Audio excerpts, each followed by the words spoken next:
Hi, this is Mike Power, President and CEO of Silver Range Resources, and this is an update on our new Cambridge property. First, a quick word from our lawyers.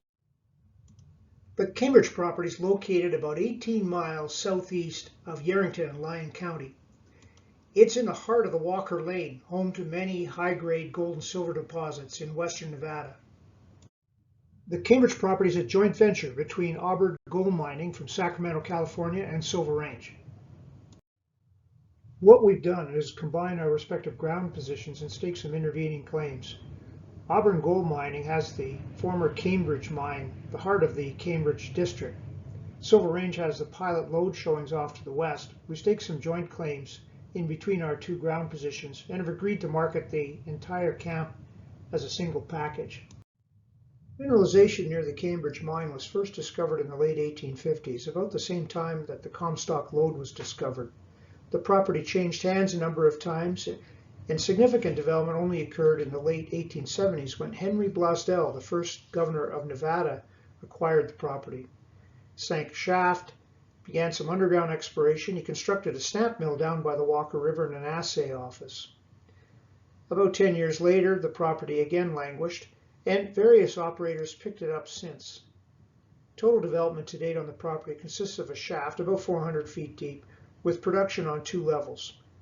Estimated total production is about 10,000 tons. In the early 1940s, the Cambridge Mining Corporation restarted mining at Cambridge, but unfortunately their operation was shut down by FDR's gold mining order. The mill foreman, Ernest Rink, picked up the project and held it until the 1960s. Silver Range staked in the area in 2016 and Auburn a couple of years later, and we consolidated the project in 2020. There are numerous historic mine workings on the property. This is a compilation of mine workings from USGS topo maps with the property outline shown in purple. You can see numerous shafts and adits on the property, generally along north-south trends. Here's some drone footage shot in the area of the Cambridge mine, just to give you a feel for what's left on the property and what the terrain looks like. Though it's a pretty flat area, bedrock sticks out now and then, but mostly covered with overburden. All that's left in the area of the Cambridge mine are the spoil piles. The head frames have been removed, and the main shaft that you can see here has actually been covered in and wired off. So there's not much left. Turning to the regional geology, here's the Cambridge property outlined in red, superimposed on the regional geology in the area. You can see that the structural grain is generally north-northwest with a few east-northeast cross faults.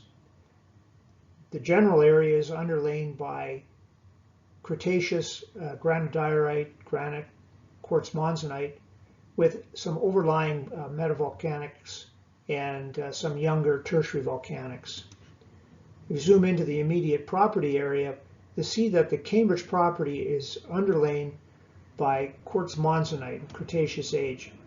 There's some overlapping tertiary volcanics, but they're not related to the mineralization that we find largely in the Cretaceous quartz monzonite.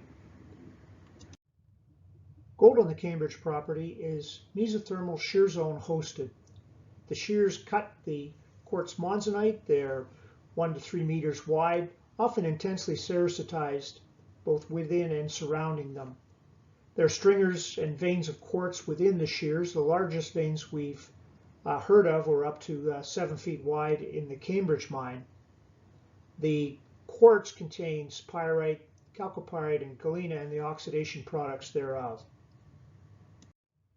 There's some very splashy high-grade visible gold found in the Cambridge area.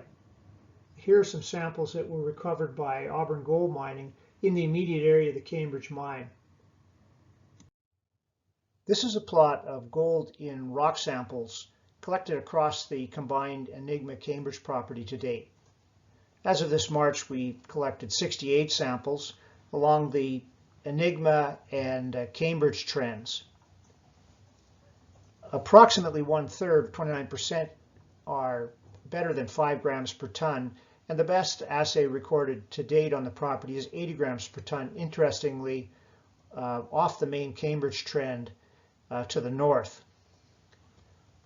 There's an association between gold in rock samples and lead, silver, antimony, and copper, as well as with tungsten and moly, suggesting to us that we're likely looking at a mesothermal system here.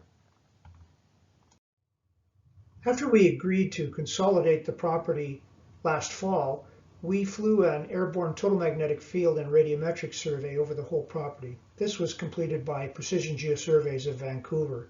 Here's a plot of the total magnetic field data, which we found quite useful in delineating mineralizing trends on the property. You can see in this data numerous small linears. I've plotted them up here with darker lines. And then if we look at the correlation between these linears and the known gold mineralization, we see that the magnetic linears seem to follow the trend of the gold in bedrock samples that we've just found so far, at least in the area of the pilot lobe.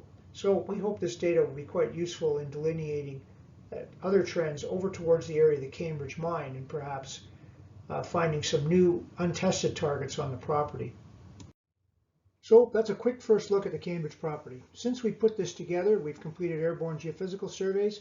We've also run initial orientation soil surveys, and we think we've dialed in exactly what the parameters need to be for a successful soil survey covering the whole property. That's probably our next big project.